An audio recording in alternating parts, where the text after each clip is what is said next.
एकेकाळी राम आणि मोहन नावाचे दोन मित्र होते. मोहन तीर्थयात्रेला जाण्याचे ठरविले. मोहनकडे 5,000 सोन्याची नाणी होती.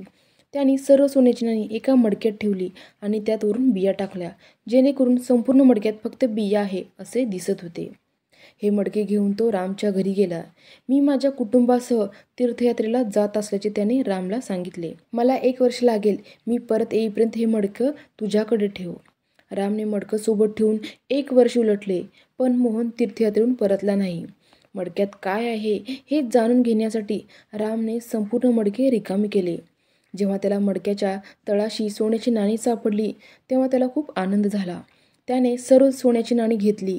त्यानंतर त्यांनी बाजारातून नवीन बिया आणून मडकं भरून ठेवला. काही दिवसांनी मोहन तीर्थयात्रेहून परतल्यावर त्याने रामला त्याचे मडके मागितले. रामने त्याला ते मडके दिले. मोहनने मडक्यात सोन्याची नाणी नाहीत हे बघून त्याला धक्का बसला. रामकडे सोन्याची नाणी मागायला सुरुवात केली. रामने त्याला नकळत विचारले की तू मला बियांनी भरलेला एक मडकं दिलं होतं, त्यात सोन्याची नाणी दिली नव्हती. मोहन रामला घेऊन तेनालीरामकडे आला. त्याने झालेला सर्व प्रकार सांगितला.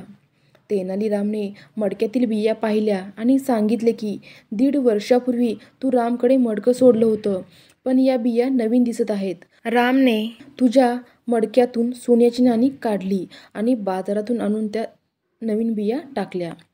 राम अजूनही तेनालीरामला नकार देऊ लागला की त्याने सोन्याची नाणी काढली नाहीत.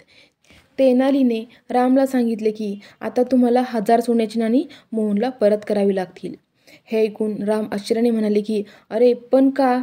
मडक्यात तर 5,000 नाणीच होत्या. असे बोलल्यामुळे त्याने सोन्याची नाणी चोरल्याचे उघडकीस आले. मोहनने तेनालीरामच्या हुशारीचे कौतुक केले.